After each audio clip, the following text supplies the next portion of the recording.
Solana, welcome to the Realignment. Thanks for having me. Good to see you, Mike.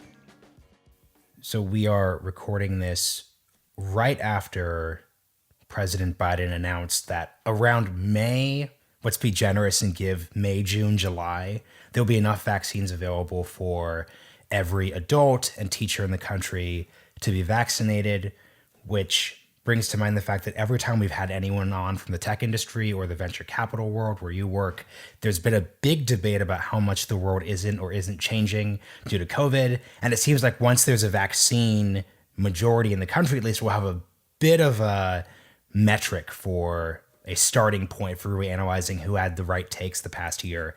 So I guess the real question to start with for you is, how much do you think things will go back to quote unquote normal once there is some majority of the population vaccinated? I think it's a great question. I don't know. I think nobody really knows.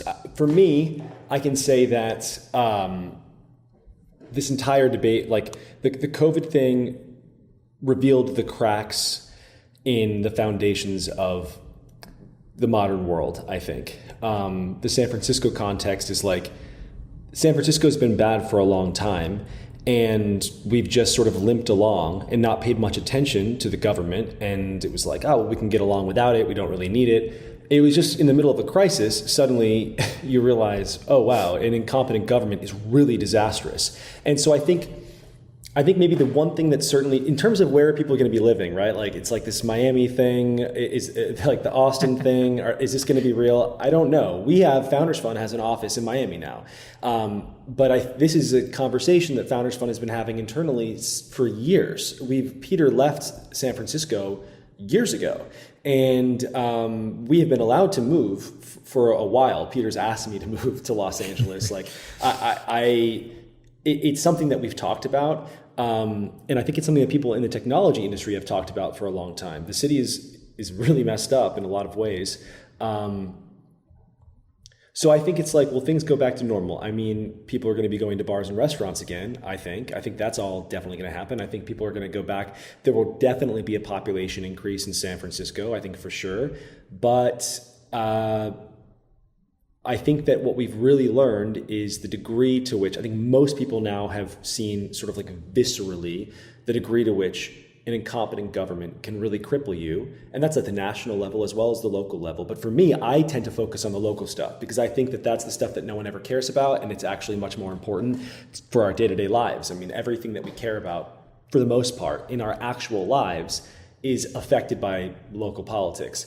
And so I think that my hopeful cut is that people are going to remember this lesson and they're going to be frustrated and they're going to be more focused and maybe we start to see some change there at the local level. I do think that a lot of the work from home stuff is going to stick though. Like I think at this point, if you work for any of the huge technology companies and you're in your sort of 30s and you're looking to buy a house and have a family, it no longer makes sense to be in San Francisco. I think a lot of that work is going to be pushed out. We're going to start seeing people in all sorts of cities all over the country. I think a lot of that is really serious. A lot of the CEOs I've talked to are really serious about staying out. Where I think that you'll probably see a resurgence of activity is at the startup level, because there is just still so much talent in San Francisco and there is so much money in San Francisco. And now that rent's a little bit cheaper, people in their 20s who are building companies, and of course, this is not to say, I mean, people start startups at every age, 20s, 30s, right, 40s, but like, and beyond. But I think you'll start to see younger people. You're already seeing younger people in the city again, and sort of making the same mistakes that I made 10 years ago, moving in, not thinking about it, not caring about it, not even knowing who my supervisors are, not even knowing who represents me in local politics, not even knowing what the structure of our local politics are, and not caring because you're busy building really cool shit and that's all that matters. And you're really excited about that. You're seeing that again. And I think that once the city opens up, you'll see more of it. But yeah, like I said, big companies are going to be, people are going to be working all over the country, and I do expect to see bigger companies start growing in other parts of, that's been a trend again that predates COVID. So a lot of what happened under COVID is, it's like COVID didn't really do anything. It just accelerated some trends that already existed and revealed the real, I think, problems we're facing. So I guess that's a long way of saying I think there will be some changes, but they're not going to be so black and white, which is, I guess, a boring answer. No, it's not. And actually, we talked about this here on the show, which is that we had Derek Thompson, we did a whole remote work episode. And it's like, look, even if 10% of the white collar workforce in America uproots and moves from where they are, that's one of the largest demographic transitions in modern American history, even if just 10%. So that alone is something that's important. This is another question I want to level to you because, remote work and, like you said, Peter Thiel already left San Francisco like a while back. People were already kind of acclimatized to this within tech. But I've always watched kind of the cultural norms get born out on the West Coast and then kind of seep through the rest of the country during specific moments. I think COVID is definitely one of them. How do you think this is going to change? Basically, it's like you said, because human capital concentration in San Francisco was also, frankly, the only reason why like people were really moving there. Like it's kind of, I mean, look, I have my biases, but like it's kind of cold. It's not particularly that great. I'll let you make your case. I've seen a lot of people who have left the city. How do you think that's going to change that? And I'm sure you have a rebuttal to what I just said. Well, I think it's what you're saying is wrong. I think that actually, I think one thing that San Francisco has nothing in common with Detroit, for example, is that the industry, the value does not come just from the industry. San Francisco's been a popular city forever. It's an historically exciting city. It's a city of like vibrant cultural history. But then geographically, it's stunning. I think it's it is beautiful. I think it might be the most beautiful city, certainly in the country. Maybe it's one of the most beautiful cities in the world in terms of just like the crazy geography, the fog and the mountains, the bay all around you. You're surrounded by gorgeous natural phenomena, the redwood forests. You have Napa Valley, like seconds away. In any single direction you go, it's just like beautiful, just like forests and water and everything else. All of that's amazing. You have the beautiful architecture style, like the sort of Victorian houses everywhere. It's very unique looking. It reminds me of New Orleans, actually, in that like there's stuff that exists in San Francisco is a thing that is only really here. It's not like a type. It's not like New York City where it's like there are lots of versions of New York City all over the world. It's just like that big American city looking thing.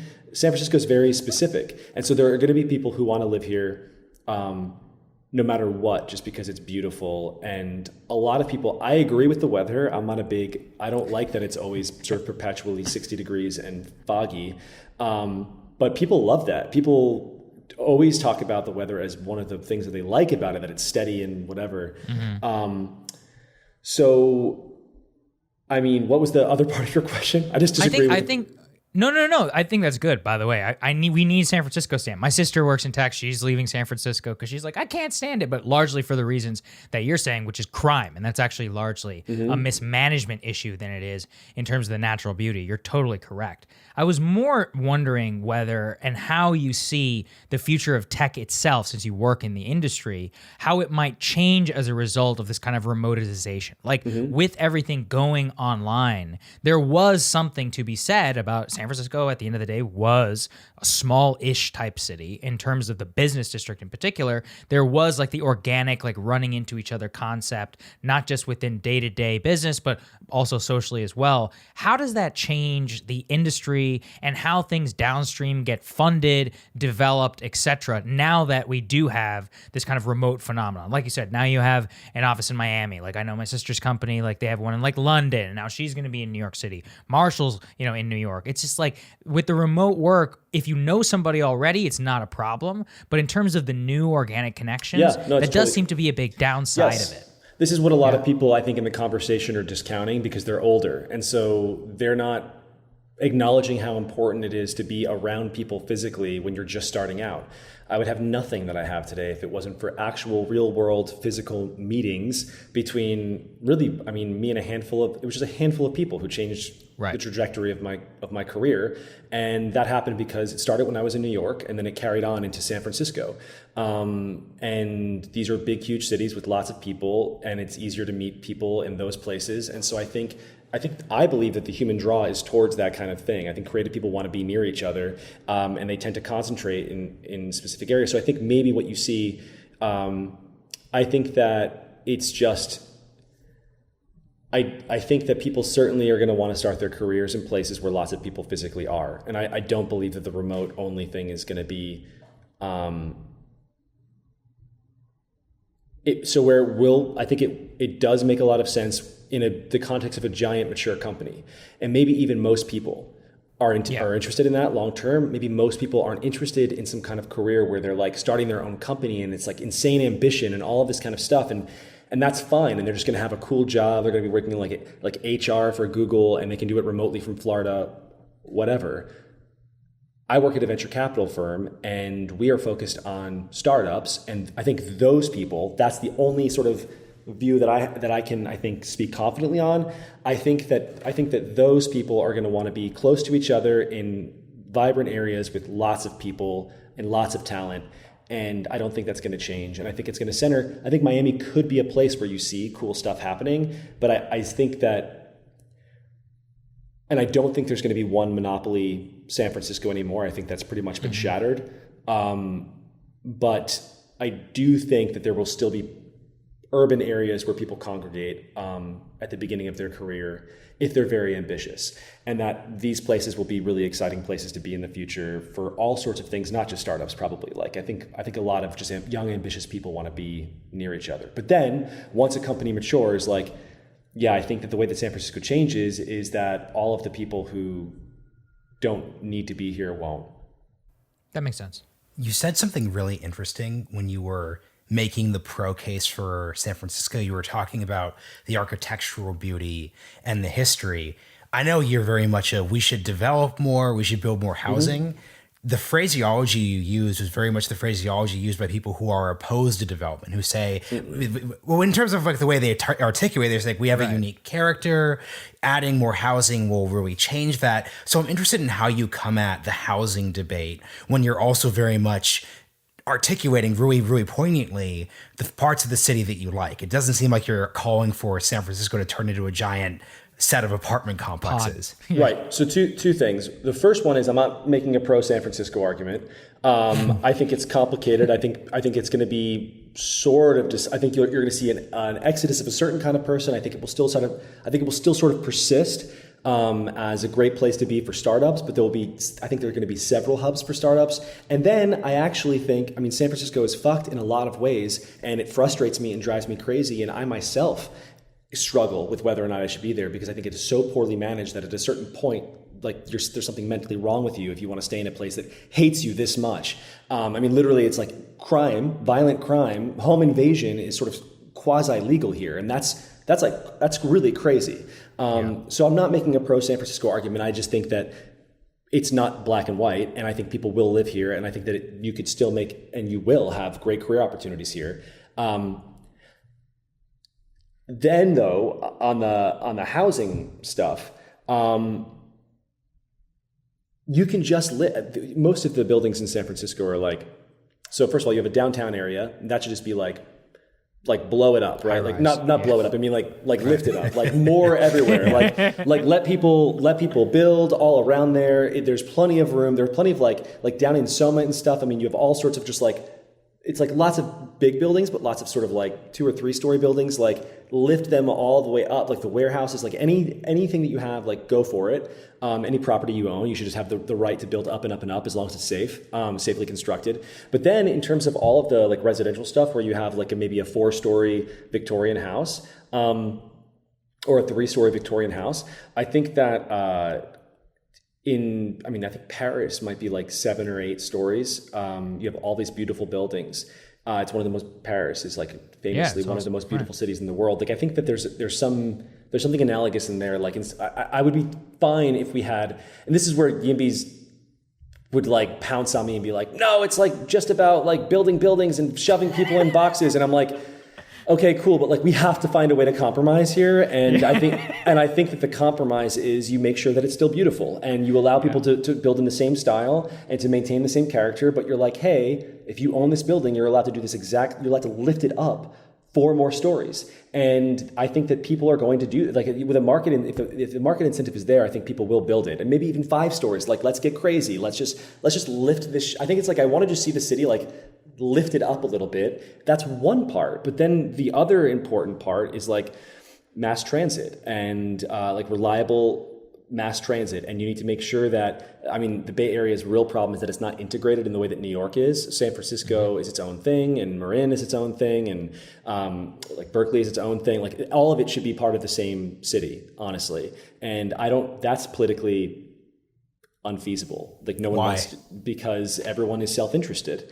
And you actually just need someone from the top to be like, self-interest in this capacity is over. The Bay Area is clearly operating as a large city, like it needs to be run as a large city, so we can allow, so all these crazy, we get stuck in all these crazy things where like a certain neighborhood or a certain town will allow for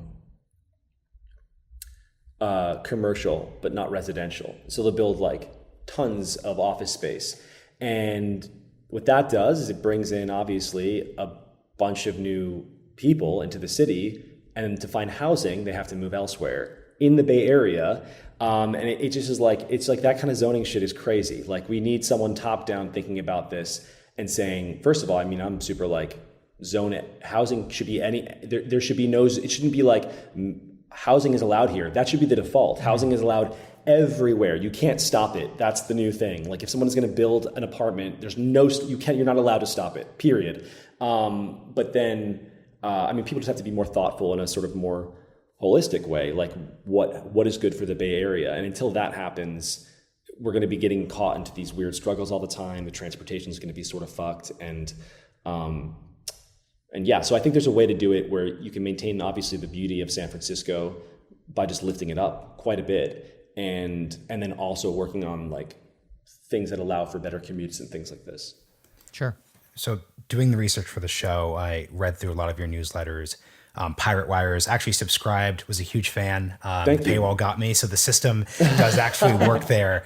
But one of the ones I enjoyed the most was your talk about extraction and the accusation that tech in cities like San Francisco, states like California, is this extractive feature. And now that folks are saying we're going to move to Austin or Miami, it's these people who've come up, extracted all the value, and now we're just piecing. I want you to talk about the idea of extraction and what tech is bringing to San Francisco in the context of your point of of you saying earlier that people just really seem to hate tech in the city or a part of the governing class, because the audience advocacy side of this is going to say, look, there's a bunch of center left listeners who are going to say, no, like we don't hate tech. We just want wages to be fair. We just don't want people to be exploited. So can you just give your thoughts on the broader topic of what tech is bringing or maybe not bringing to the city? Well, first of all, tech wages are more than fair. Tech wages are the best in the country, and we brought those jobs to the city. Most of the people, so there are plenty of tech jobs for people in the Bay Area. You could say that maybe there aren't, it's like the engineering jobs are bringing in new people. And then here we're having a sort of immigration debate. Are you for immigration or are you against immigration? And these are center left people who are supposed to love immigration, but in the context of us bringing in engineers from other parts of the country, but also we're talking about a lot of Indian Americans, a lot of Asian, well, not even Indian Americans. We're talking about a lot of Indians and Asians from abroad who are coming into the country, which is great. They're talented, brilliant people who we need. And then suddenly immigration is a problem, right? And instead of saying, oh, there are too many like Indians and Asians here, they're saying these tech bros, man, these fucking tech bros. And it's like, no, dude, you're just like actually a nativist person and you don't like immigration. Fine. Like, let's have that conversation, but like, let's have that conversation. I think, so the extract thing is a meme that I saw bubbling up among two people. So you have the local politicians talking about this, and that was getting picked up by, I don't want to generalize in the tech press. I don't think everybody in the tech press is quite as bad as everybody else. Like there are some just really bad actors. And I would say a small handful of like just really bad actors who clearly are just, they're like attention grifting. They just want to, it's like tech bro whack-a-mole. They want to be saying how bad tech is every day in any way they can, and they're not thoughtful about it. They were picking up on the extraction meme. And the idea is that, you know, it's like these tech bros came to San Francisco, they extracted wealth, and then they left with the wealth. It's like as if it's oil or something. And we went in and like pumped it from the ground and went off. The word colonialism has been thrown around casually. It's like very wild shit. And the reason this is obviously, it's not, maybe not obvious, but like I kept being like, this is insane that people think this, but do they think this? They can't possibly think this. I'm just going to walk you through it. Yeah. The city budget of San Francisco has doubled in the last 10 years from $6 billion to $12 billion and over $12 billion now. That is because of all of the tax revenue that tech companies have brought into the city, first of all. Second, the wealth that is being created by tech companies isn't coming from San Francisco. It's coming from around the world, and it's not even being drawn from around the world. Tech is creating value globally. Global wealth is growing. Tech is a part of that growth. It's an accelerant. Nothing has been taken from San Francisco. San Francisco has been given opportunity for years and years and years and years. And you could say things like, oh, well, the network is here. And it's like the network, I agree. The network is a tremendous value. I personally did receive a lot. I received a lot living in San Francisco. And now the people who I received a lot from are themselves leaving. Like the people that you're saying, if the network is all you have, and you're saying like, sort of, you came here, you took from the network and you left, it's like, that's not quite true. I mean, it's not true at all. The network itself is what's leaving. That is the value. They're sort of roughly, they like almost understand. I think maybe in the back of the mind, they do understand, but they don't like the conclusions that they're coming to. And it's like, yeah, like the people who came here are what made it as valuable as it is. And they lived here, and they created tremendous wealth for the region. Like objectively, you can look at the budgets and you can see, oh wow, look at all the tax revenue we brought in. And then the city just deteriorated. Not then, it's been deteriorating for decades. It's just gotten worse and worse and worse. And we're living in a world now of just, I would say, metastasized human misery on the streets. We have mental illness, just people mentally ill, sort of like roaming the streets, no way to help them, endemic drug addiction problems, facilitated by fentanyl dealers who are, it's like basically legal to be a drug dealer. And I'm not talking about weed or mushrooms. I'm talking about meth and fentanyl. It's almost legal. People are dealing in the subway. In the subway are under, not, we don't call it the subway, but I'm trying to, for the national audience. That's for the subway stops. So you have a homeless problem, you have a mental illness problem, you have a drug problem. Our public transportation is fucked. Our public education is clearly fucked, and the Board of Education has been like a laughing stock nationally now for about 2 months. You have a government that is hostile to not only big business, but also local business, small businesses in the area. And now under COVID, you see that we have a government that makes just insane decisions, not based in scientific reality. For example, shutting down like outdoor dining at a time directly following their instructions to local businesses to build all these like outdoor quasi shelters and heaters and everything like that. Like the moment that all the restaurants did that, they were like shutting you down. No scientific evidence supporting that, and the businesses are already gutted.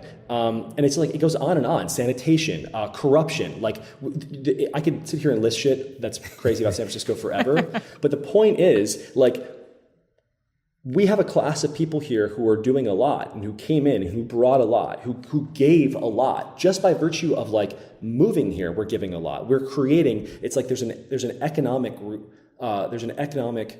benefit to the city that's not small and not trivial. It's massive. And that was just not only squandered, I would say it was stolen. It was stolen from the people who were living here. So now you need a scapegoat. And who is an easier, so concurrently, famously, the city blocks housing at every possible turn. Really just, I mean, even ground floor housing projects that you'd think would be popular anywhere. For example, we have a housing project in my neighborhood for hospital workers. It's literally, we're in the middle of a pandemic. It's a bunch of new units. They are affordable, and it's being blocked by the Marxist millionaire supervisor who runs my district. He's openly a socialist, DSA. He's retweeted things about nationalizing all industry and shit like this. It's like, first of all, what does that have to do with building housing in San Francisco? Can you just please stay focused? Second of all, he's apparently not even in favor of affordable housing. So that kind of shit is happening. That's like baked into the DNA of San Francisco politicians, this aversion to housing. And it's maybe one of the problem of problems, because in a city, you need a lot of people in a city paying money into the city to get to a scale where things like education and public transit get really good. And you kind of always, like urban planning type people, love a densely populated city. It's just the way that you get all the really cool city stuff.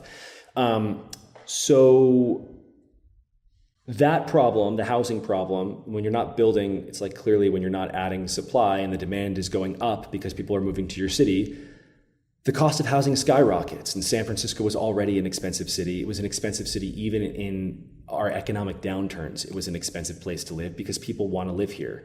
So that starts happening, and the local government starts demonizing tech, and that just becomes a meme. Tech people aren't focused on it. They're not paying attention. They're not combating it. I think some of them maybe even internalized it. They think, wow, we do have all this money. Maybe we are responsible. And it's like, you're not responsible for wanting to live in a place. All we have to do is build more housing. It's like pretty straightforward. Just build more fucking housing. And it's supply and demand. And they refuse to listen to it. And so that's how the scapegoating process began. It was like, you have people sort of screaming from the rooftops that a small group of people screaming from the rooftops that tech is the reason housing is expensive. That builds negative sentiment in the region. Everyone, including tech people, feel the hit from the housing costs, which were, or until COVID, which were, and they're still bad under COVID, but they're better, which were insane right before COVID. Mm-hmm. And that low level sort of just anger permeated everything. And we've gotten to a place now. So it was like, I mean, tech people were blamed for the city being too expensive. Then the moment tech people started leaving the city, we were blamed for extracting wealth. I think that happened because the government was like, actually shit, like we do need that tax revenue. We can't live in a city where we've already bloated the government in the last 10 years. That money didn't just go nowhere. They grew the government and they started paying themselves. And then, again, there's like endemic corruption in the city. And then a lot of it just goes to like paying, I mean, and I don't begrudge people a good salary, but we have like bus drivers making $300,000 a year and shit like this. And that's a lot of money that we're paying people. And that's the government. So they need us. We're leaving. We'll see what happens. I think a lot of the frustration with this issue seems to come from bad language people are using, in the sense that they're bringing metaphors from different spaces and importing them into. So, for example, if you're thinking of the robber barons during the progressive era, using the word extracted makes sense if you're talking about coal and strip mining. Yeah, you're literally extracting. Yeah. Like literal, right? That's what you're talking about. But with tech, if everything's on the cloud, this is not physically possible. No, we're building. We're moving here, and then this is the cool thing about tech, right? Programming is basically magic. It is like they're words. It's just a different language. They're effectively they're concepts. They're a set of instructions that you build out of nothing to do something that creates value out of nowhere. Like that, it's magic. And the people here are not extracting any. It's like the people are bringing value to the table. It's like they are the value. They're not extracting anything. Like it's them. They're the value, and they're sharing some of that value with the people who are their neighbors, who they live near, and then, because they've been abused for the last 10 plus years, they've decided in the middle of a crisis that maybe there are places that are better for them. And it's like, how do you blame them for that? They're just trying to find a place where they can, like everybody else on the planet, they're trying to find a safe, clean place where they can build a life for themselves, maybe start a family. And like, this is not a place right now that you want to start a family, and that's not the fault of tech. That's the fault of our own the policies of the city have made this place close to unlivable, and like that's That's the problem. So that's what we have to fix. And I'm interested in fixing it, but it's like, I get so animated about this stuff because there's no way to fix it until you can just admit that you have a problem. You have to admit, like you have to be able to admit that your policies have created these problems. And until you can do that, you're never going to create the policies that make a better city. You said something very key earlier, which was about, you were like, young people moving here, they don't even know who their city supervisor is. They don't know anything about city government. Marshall was on my show this morning on Rising, and I was talking about the ward. I was like, I live in DC. I'm like, I don't even know what ward I live in. I've lived in for 10 years. I literally lived in the city for 10 straight years. I voted in a city election one time. I didn't even know who the people who were running. I'm fully fessing up, to this, and I'm guilty. All I really care about is national politics. That's what most people do. I assume the people in tech are, politics is like an adjacent thing, or was for many years. And now, to the extent it's here, it's much more like identitarian than it is about actually doing anything. So explain to us the shift in tech thinking, at least personally embodied in yourself. And I would say I have seen some of your writing really take off, and like in my digital observation. We had David Sachs here on the podcast. He's like, yeah, we need to care about government. Like, for a long time, tech people just moved here and we just didn't care. True. And the political system just came in, and then all of a sudden we came and saw ourselves on the other side. What do you think as tech people that you owe to San Francisco? We obviously have talked about what San Francisco owes to you. What do you owe to San Francisco? How would you encourage people who are young, who are moving there and more, to think about building a great city that they want to live in and has all of the benefits that you just talked about, both in terms of the view and just the general human capital running into each other? Right. So I want to be clear, like, while I don't think there's no world in which we have extracted anything, no one in tech has extracted something from San Francisco. The value is us. It's not oil or coal like we were talking about before. We're not strip mining. It's literally our minds are the valuable thing that we're bringing to the table. And I think it's perfectly valid to leave any relationship where you feel that you're being abused. And I do consider what's happening in San Francisco an actual abuse.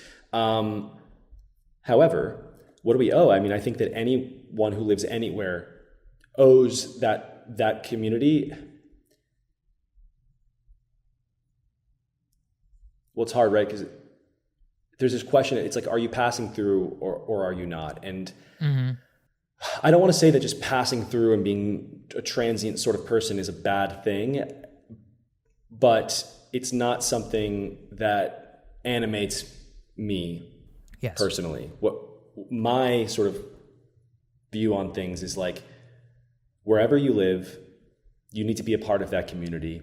And the absolute ground floor way to do that is to know who your fucking supervisor is and to vote in an election. Like, that's really the bottom of the barrel here. And I think that we all need to start there. You have to be aware of what's going on in your community. You have to understand. And it's so, in San Francisco, I am frustrated with the tech. And in Extract or Die, which is the piece that you referenced just a moment ago, Marshall, and that piece did pretty well. And it's one of the pieces I'm happiest with myself. I went off. I didn't just go off on the government. I went off on us too. And it's like, yeah, we can blame. Here's where the blame should be placed for San Francisco. It's not that we came in and we destroyed everything. It's that we came in and didn't get involved at all. We didn't get involved and ruin it. We didn't get involved. Like, we never got involved. If had the tech community thrown tons of money into local politics and ran candidates and actually came with policy ideas and tried to make the city better and to be a part of the city in a really serious sort of aggressive way, I think things could be different now than they are. Part of this is like, a lot of people come in and they don't think that, they're like, who am I to tell these people who've lived here forever how to live? And I don't believe that at all. I believe in immigration. My grandma's an immigrant from Spain, but she's an American. She came here, and the moment she came here, she was an American. All it takes to be an American, in my opinion, is you love America, you want to be here, and you believe in sort of the American values, and that's the American dream. I love it. You come here for that. And San Francisco, I feel the exact same way. You moved here, you love the city, you're now a part of the city, you have a say in how it's governed. It's really that simple. And I think that we got to get over this aversion to making people feel upset and to like appeasing the nativists who've lived here a few seconds longer than you. It's like, that's not the way this works. Everybody who lives here and pays taxes has a say in how the government runs. And right now, the government is running off a fucking cliff. So it's like time to get involved. And I guess it's like at this point, a lot of people have left. So it's like too little, too late. Myself, I should have been talking about this 10 years ago. And unfortunately, I wasn't. And I waited, and I was guilty of a lot of these things myself. Maybe a lot of what I'm doing is yelling at myself in these pieces. But I will say that, like, henceforth, wherever people live in the tech community, wherever you go, however long you've been there, you need to get involved. In Austin, people are always like, what do you recommend? And I'm like, well, I think Austin's maybe a little bit too late at this point. I think that there are a lot of problems that you're seeing in Austin. People are already blaming tech for shit, but that's been happening. People have been moving there slowly for a while. Again, it's coming down to the cost of housing. People are really frustrated with the way that housing costs are skyrocketing. But I would say anywhere that you're moving, anywhere in the country, you just have to immediately be aware of what's going on. You do have a little bit more money. A lot of tech people have a little bit more money, not at every level, but I think a lot do. You have to give that money to candidates who have values that you share, and you have to help them get elected. And you have to have a say. You have to come in and try to affect change in your community. You have to try and make it better. I think I believe that we have a responsibility there. So maybe I certainly feel that I personally have a responsibility there. And when other people share that responsibility, I feel kinship with them. I don't want to judge again. I don't want to judge people who just like to drift around and they live their life a different way. I want to root down and like be a part of something. Yeah. Let me ask you this, because this is really interesting to me. What you said there is that people didn't care. I've noticed that not just on the city government level, but on the national level in particular. And before all this, Marshall and I were in San Francisco. We were talking with some people who had founded, huge companies. And one of them said something, I've said this here before on the pod, I thought it was very insightful. They were like, look, if you could found a unicorn company pre-2017, and you never had to think about politics at all.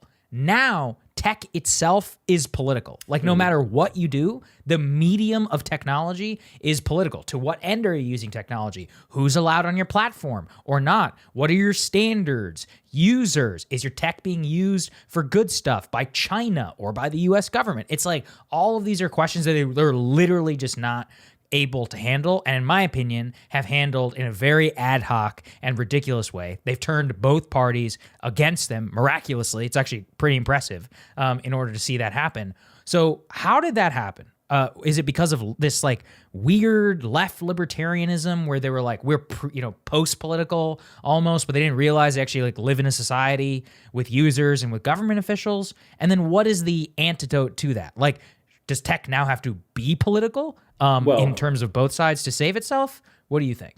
I think that first cut, a lot of the way that we think about politics in the country right now actually just comes from what we're seeing on social media. And social media is dominated by extreme voices. Yeah. And so what we see the most is the extreme left, the hard left view and the hard right view. And the hard left doesn't like business sort of conceptually. They have a problem with money, literally as a concept. I just read a piece from a journalist who made a funny comment, a flippant remark where it's like, and this is a sort of mainstream journalist who was just like, some people think that like money is bad. And I get that. And I'm like, what do you mean you get? That's like a crazy thing to say, that just money conceptually is bad. Like you can't just, I get that. You have to unpack that and make an argument. That's crazy. That's like a very extreme position that you just casually made and like left there and moved on. So like that's the hard left. They don't like money. They don't like money. Right. They don't like business. Right. They believe they think business is exploitation. This is the hard Marxist left, and that's dominating the entire like far left.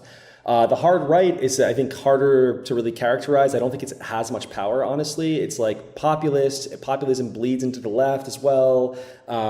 It's like they have zero cultural power, but certainly what animates them right now is a reaction. It's like they're reacting to things that are happening, that they perceive to be happening to them. And what's happening to them is they're not being allowed to talk, right? That's the meme. They're being targeted for their speech. So in tech, it was like, the left eventually was always going to come to a place where it wanted to dismantle tech, just because that's the nature of the game on the left. Is once a business becomes too popular, it's an easy target. They hate the far left hates business conceptually. They're going to go after it. We were always on a crash course with the left. a lot of people in tech, the vast majority of people in tech are center left to the far, and then they drift to the far left. And so at the social media companies, when it came down to moderation, there's a question of like, this basic philosophical question of what is true. Let's just start there. Forget all of the hate speech and shit like that. Just what is true? So when you're going to start moderating facts and saying, this is true or that is not true, your bias necessarily leads you to believe that most of the crazy shit you're reading from the right is not true. And so it just blows my mind when people still try and pretend this isn't happening. It is very clear that the right is disproportionately hit by censorship and moderation. It's just it's like old-fashioned political censorship is what we're seeing. Not mass political censorship, but the censorship that's happening is disproportionately hitting the right. That drove them insane. And so now you have a situation where just as these companies are becoming massive and inescapable, our democracy basically takes place online. I don't believe that there's a person could win the presidency without social media at this point.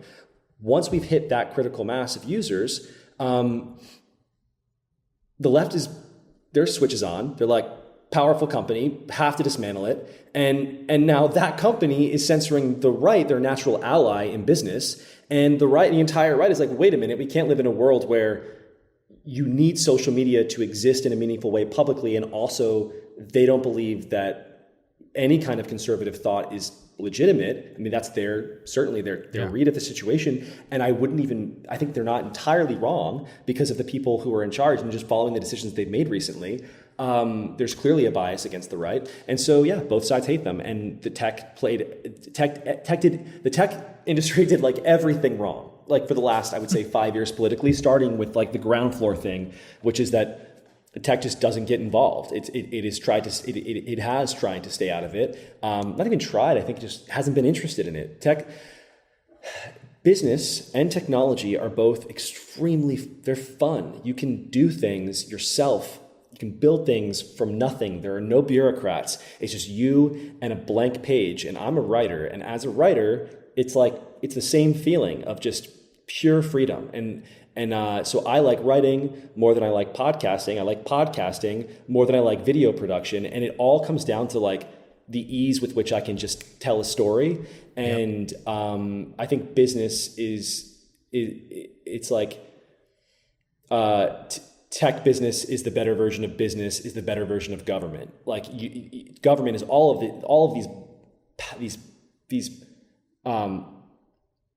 these blocks in front of you, like sort of slowing you down, impeding progress, impeding change, impeding experimentation. And the closer you can get to just pure creation, the more exhilarating it is. And so people focused on that for a long time. That was the first problem. They focused on that and none of the shit happening around them. And they believed they could just build their way out of any problem. And then they just made a lot of really basic political errors. It's like they picked the wrong allies and then they fucked the wrong people. And then they just kept pouring gasoline on a bad situation. And then they had those crazy, when Jack Dorsey showed up to the hearings with that giant beard, I was like, do you have no one in your life who can just say, hey, like, maybe let's have a haircut before we... I love a maybe. Maybe. Like, maybe. He doesn't care. I just don't think he cares. Yeah, I don't know. I mean, they just... Yeah. Yeah, I want to take this back to something because I do want to steelman the position we're taking here, because you hit on this. There's a lot of bad actors on social media, politicians, reporters, columnists, etc., who I think ruin this debate because I think they're so clearly acting in bad faith that it creates a world where we're incentivized to structure a conversation around them. So I want to structure this more around what I think would be the more reasonable perspective here, which would be the following. So Mike, let's pretend I'm just normie person who's just sort of hostile to tech. Look, America really sucks right now, and in a bunch of ways, it's really sucked for the past 30 or 40 years. This is and I know the issue of income inequality is like complicated, but there's been this clear reality post 1970s that a lot of a lot of winnings have gone to like a very specific part of our economy, people who are educated, people who can transition to the cloud, people who can take the winnings of globalization. And there's been a whole part of our society that hasn't been able to benefit from that on the same level. So when you combine that clear economic reality with the fact that you get people, and honestly, like I'll be frank with us, we've had, Balaji on the show a couple of times. I agree with a lot of what Balaji says, but sometimes when he talks about immigration as being a good thing, as he talks about like being willing to pick up and leave, I understand why people would react hostilely to that, because there is something around the idea of, hey, like we're citizens, we're in this together, and seeing people who've taken not taken all of the winnings, right? Because I'm not saying you're extracting, but people who've clearly benefited the most from a very specific set of economic realities and technological realities, basically taking a position which could be articulated as, well, we're just going to leave if we don't like what's going on, when a lot of Americans can't leave. Going to Miami isn't an option for most of the people who live in San Francisco. So how do you respond to, I think, this more reasonable frustration? It's emotional, but I think it's also a reasonable frustration. It's someone who'd be like, you know what, like, fuck you.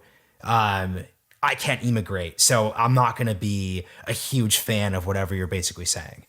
Well, so I think, first of all, normies don't hate tech. I think the people who hate tech are like wonkish coastal elites and journalists, and they're the ones who are obsessed with the techlash narrative. Normies love Amazon. They love Facebook Business, where they can start a small business. They love selling their products on Instagram. They fucking love Uber.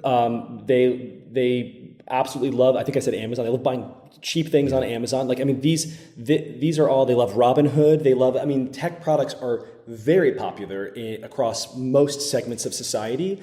I think where, quote, normies get frustrated with tech, I think two things. One, the censorship stuff has been pretty bad.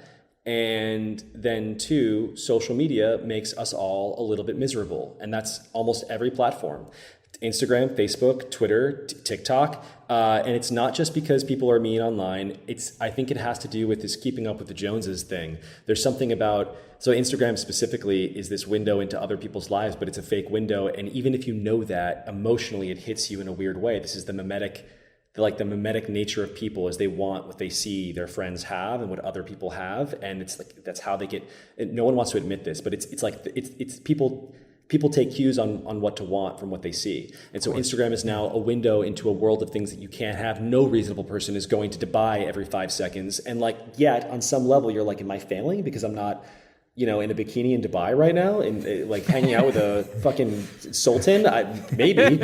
And like, that is why people get upset with social media companies. And I think that, I mean, there's polling on this. Like, a lot of tech companies are very popular. No, Amazon's one of the most trusted brands in the world. It's true in America. And people who are anti-Amazon or whatever, you have to grapple with that. Yeah. Like what is it? There are more people with Prime memberships than put up Christmas trees in America. It's huge. There's a reason it's valued as highly as it is. It's because it's that valuable, actually.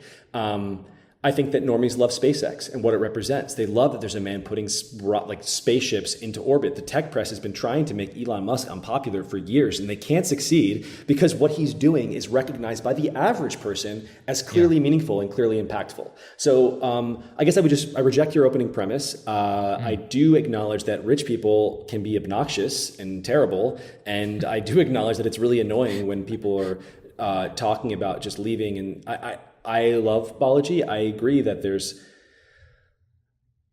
I think that you have to fight for your home. So I always think about it. I think it's much easier to think about even in the American I'm struggling with this in San Francisco because I can't actually figure out if we can fix it or not. And we could talk about San Francisco for hours. I mean, there are structural things here that are making it really hard to change, and the machine is all on the other side. And I'm not even convinced at this point that tech people fully mobilized could do much. There aren't that many tech people in the city to begin with, even before COVID, comparatively. But then in the national context, I think it's an easier question to think about. It's like, America is slowly falling, let's say. And I believe actually we are in a sort of rough state of decline in a lot of dimensions.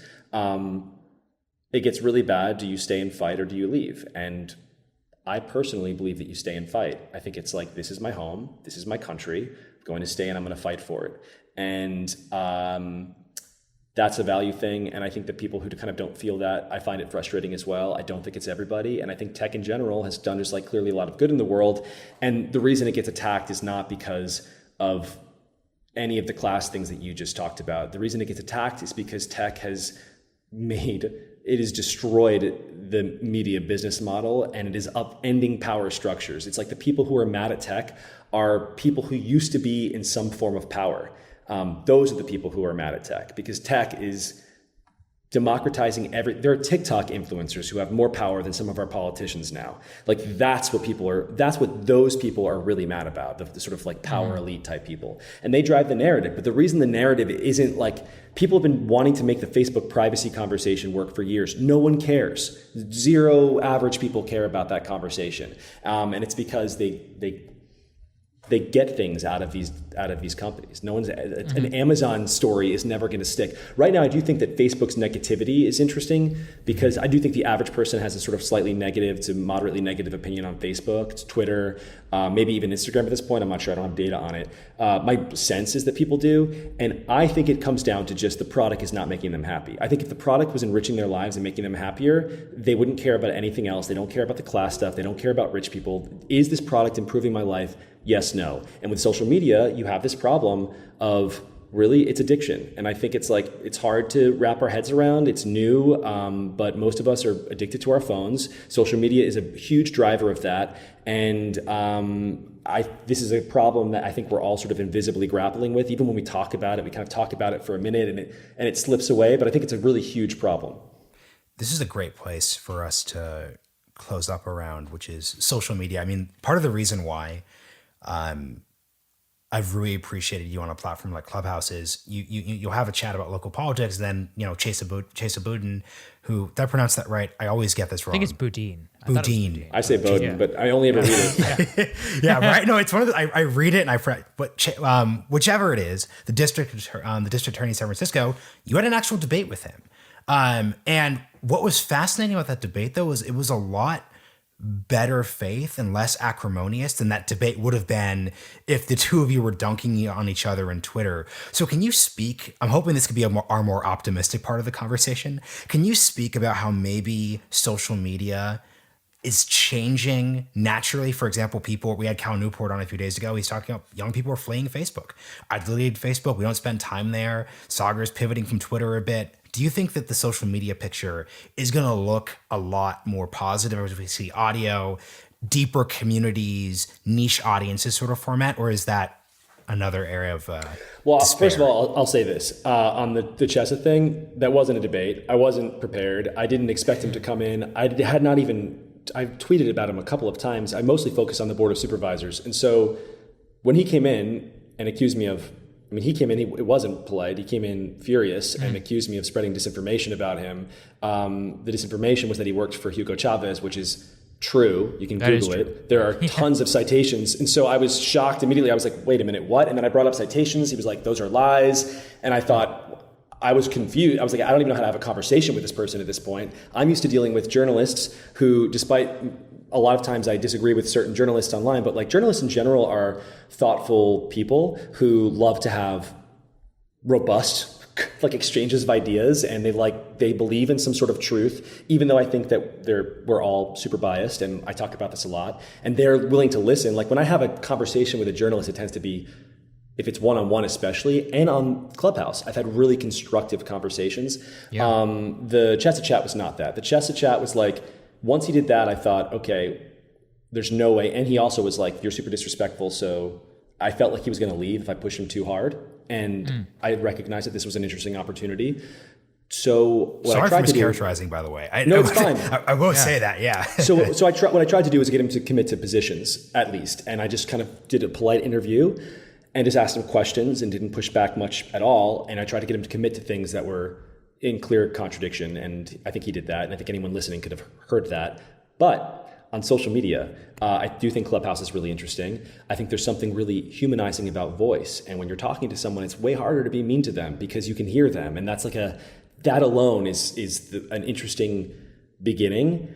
I think there have been so many trends over the last year in social media that are interesting in a way. It's like, I feel that new things are happening again. for the first time in years, even though a lot of this stuff has been being built for years. It's just I haven't been cognizant of it. I've been stuck in this in the Twitter world while all this other stuff is sort of gaining popularity. And now it's like a wildfire. It's like a match was lit and everything kind of came together. And the combination is stuff like, so it's like signal chats are a huge part of social media now, actually, a huge invisible part of social media. It's all the chats you're having behind the scenes with small groups of friends who you love, and you're sharing stories together, and then you're like retreating into that and then dipping into the main world. That's an interesting part of it. It's like you have signal chats, you have Twitter, obviously. You increasingly now have you have your Discord audio chats or whatever. You have now you have Clubhouse, this sort of like interactive broadcast thing. I don't know what's going to happen with all. Substack is for me the most exciting because Substack. Marshall McLuhan talked. I mean, he famously said, the medium is the message. This idea is that the communications mediums with which we interact with the world tend to shape us fundamentally. It wasn't that JFK thrived on television. It was like television created JFK. And I believe that is just obviously true. Twitter gave us Donald Trump and Alexandria Ocasio-Cortez. Clubhouse, in a world of just ubiquitous Clubhouse chats, if that is to happen, if it really is the next way, the next dominant medium, we'll see a Clubhouse president. But right now what we're seeing is all of our sort of, quote, public intellectuals are dipping away from Twitter, which is a medium designed for war, like outright, it's short form, so there's no nuance, and it's literally just enough room to murder somebody online, to murder an opinion online. So it's like our public intellectuals are dipping away from that a little bit, and they're able to expand in longer form, where there's plenty of room for nuance, and there's plenty of room to bring in different sides, and there's plenty of room to show someone like, hey, I see where you're coming from, but this is where I strongly disagree. Oh, and there's also plenty of room to really murder. So there's plenty of room to like salt the earth, burn them to the ground, murder them, which is what we've seen historically. There's Antonio Garcia Martinez wrote a great piece in Wired. I think it was Wired a handful of years ago that was all about, it was like, we're just going back to the world. 19th century. Like that was a great Hamilton, piece. And even earlier, I mean, 18th, like we're talking like American founding, when you had all of these just warring presses. I would say it's sort of like that on Substack. It's a little bit different in that. And what he's talking about is the end of this idea of like a neutral press. Press was never Paper of neutral, record, all those ideas. That's which I'm totally away. against, actually. Right. It's like we're going to be a world of biases, and we're going to be a world of sort of living with our biases on our sleeves, and the best among us will be open about our biases. However, the difference is that the medium is still different. We're not a printing press anymore with like a bunch of papers on the corner. Now all of that information it's like being populated into our phones 24/7. It lives in our pocket. We're attached to it. So it feels more emotional, I think. And political ideas are they're already emotional. So that's something that I'm anxious about. In terms of optimism, it's like, I think it's good that we're getting away from just these mediums that are designed just for nuking people. And we have now space to be a little more thoughtful. But every single technology, the interesting thing that McLuhan talks about, one thing, he has a million, right? He's brilliant. But one just idea that I loved of his is he talks about this assumption that we all have that technology is additive. Like that the television was everything the radio was plus video. Yeah. And that's not and that's not true.